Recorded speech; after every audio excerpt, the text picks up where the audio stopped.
Since Final Fantasy XIV's Shadowbringers expansion released, I've leveled 13 of the game's 17 jobs to max level. It's been a fun experience, but I thought by now I'd start getting bored. Thankfully, the BARD takes a different approach to combat and it's keeping things fresh. And that's what we're going to talk about today in my impressions. Let's get started. First up, I had a great time leveling the BARD, and I'm enjoying it a lot, but there are some aspects of its kit that feel incredibly lackluster, and that's taking away from my overall enjoyment a little bit. So let's start with the good, and then we'll talk about the not so good. The BARD's approach to combat makes it feel very different from the other physical damage dealers and tanks in the game, which is nice. Instead of using combos, it has a filler attack, damage over time attacks that you have to maintain, and a set of off-global cooldown abilities that have unique interactions with those damage over time attacks. It sounds complex because it is, but it's not difficult to grasp because the BARD introduces you to each of its mechanics steadily as you level up. The best part about the BARD's design for me is that it feels like its playstyle changes slightly throughout its rotation. You have 3 songs, Mage's Ballad, Army's Paean, and The Wanderer's Minuet, and each of those songs has a special repertoire effect that has a chance to trigger when your dots tick. While Mage's Ballad is active, every time your dots tick on an enemy, there's a chance for one of your off-global cooldown attacks, Bloodletter, to reset.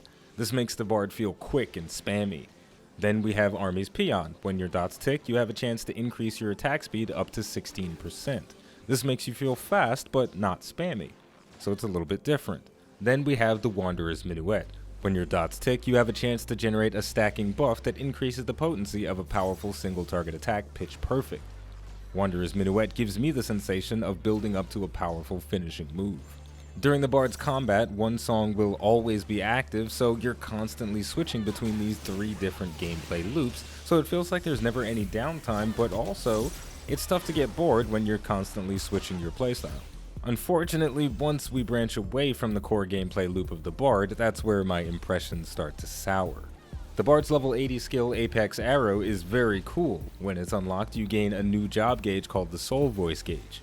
Whenever you trigger a repertoire, or whenever your dots tick, you have a chance to gain 5 points on your Soul Voice gauge. The gauge can be filled up to a maximum of 100. Essentially, your resource builds passively but randomly, which is fine, but because the BARD doesn't have any ways to generate Soul Voice that isn't random, it feels almost like it's tacked on. Another way to describe it is, I'm not in control of my Soul Voice, so I just use it whenever I can, and that's it. It doesn't feel like it's connected to any rotation. Part of the BARD's identity is not having a very strict rotation because things are all proc-based, so you're kind of playing whack-a-mole with your abilities. But there is something nice about having a more defined structure, and the Soul Voice gauge could have had a nice structure attached to it. On that note, there are other things about the BARD that feel incredibly lackluster, and this is where my biggest source of disappointment comes from. BARDs have changed a lot over the years, and at one point their songs provided special buffs, support, or debuffs. Most of those cool buffs and support are completely gone, and the support that they're left with is boring and uninspired, and doesn't have any unique interaction with the Soul Voice gauge, which is odd because all of the BARD's supporting actions are songs. One of the most egregious offenders is Nature's Min, or Nature's Mini. I'm not sure how to pronounce it, but in any case, this ability grants a single target 20% increased healing for 15 seconds on a 90-second cooldown. That's a very strong buff, but it's objectively worse in every way than the Monk Action Mantra. Mantra provides the same buff for the same duration with the same cooldown, but it's for all nearby party members. That seems like an oversight, and I hope it gets corrected in patch 5.1. But additionally, I'd like to see some kind of integration with Nature's Min or Nature's Mini with the Soul Voice gauge to incentivize BARDs to use these supporting actions. Throughout my leveling experience, I did try to make use of it as much as I could, but it ultimately didn't feel necessary to my gameplay, but I wish it did.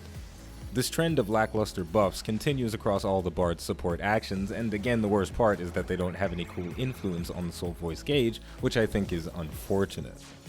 Overall, I think the BARD is most enjoyable when you don't think of it as a BARD, but as an archer.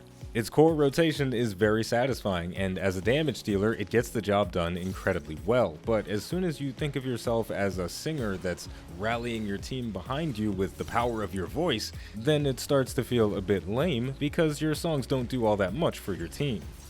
To give one more example before we close out, Battle Voice is your strongest group buff. It increases the direct hit of all nearby party members by 20% for 20 seconds on a 3-minute cooldown. Cool, it's strong, but other jobs in the game have damage buffs that do similar things on the same cooldown. I was hoping that the BARD would have a unique take on providing support to the party the way it used to. Unfortunately, in trying to streamline things, the developers got rid of some of the things that made the BARD feel unique, and I hope that one day they can bring those things back. And there we go, that's going to do it for my impressions of the level 80 BARD. Again, it was a lot of fun, but when I think about what the BARD used to be and how far it's fallen from that, it's a bit disappointing, but also very exciting. I played the BARD a lot in 2.0, and compared to that, it is night and day how much more exciting it is to interact with. But that's on the damage dealer side of things. As soon as I turn my attention to the songs and the group support, that's where things are missing, and I really hope that they can change that. Now granted, there is no designated support role in Final Fantasy XIV, the developers have always made it a point to give the different damage dealers supporting actions, and the BARD could be a job that has a lot of supporting actions in it. And the funny thing is, it does, but in their current form, most of them are bad. With all of that said, we're gonna wrap things up here, but don't worry, there is plenty more Final Fantasy XIV content coming, as well as Destiny 2 coming in the near future as well.